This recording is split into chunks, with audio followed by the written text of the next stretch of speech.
when we want to measure intersecting lines. How do we use the Compare Length tool?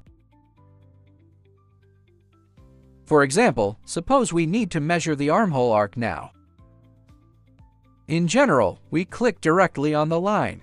It will select the entire line. But at this point, we find that because it intersects with the auxiliary line, then when you click it directly, it will only select half of the line.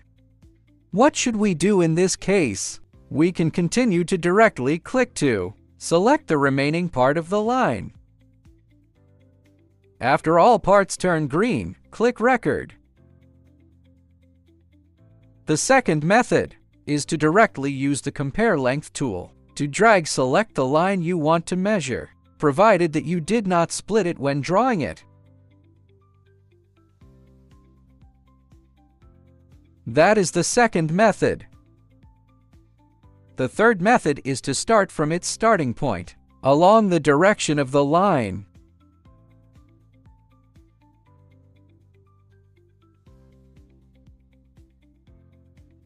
Select it by clicking on it.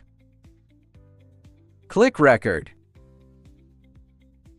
The above are the methods for measuring the length of intersecting lines using the Compare Length tool.